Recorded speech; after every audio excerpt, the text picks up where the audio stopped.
Cinta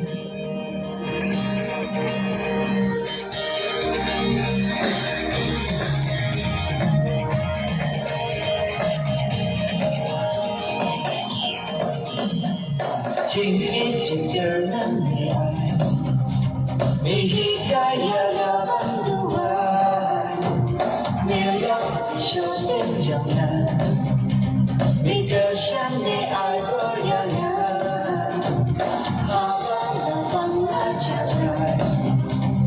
Liwan dan bentuk jangan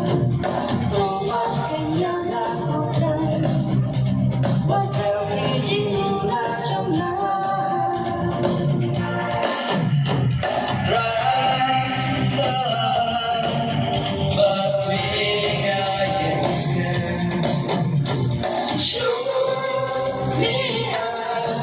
Là trong ý chân nhiên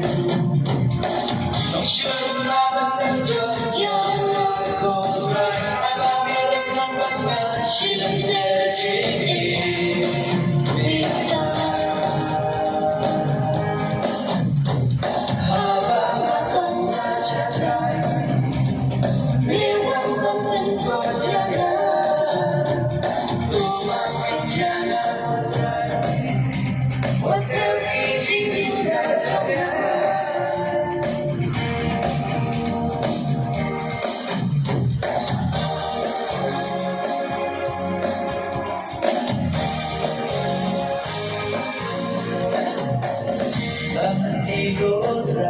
Ya chikin jona nan ya boya me bala laban ruai nan tin kasul tin jong dengan ba nan ai ram ya me bi ruai jona aji moga to sijan dengan le lewat ko kai kitin na jona adun bana wai ngai tu na me sinyang aku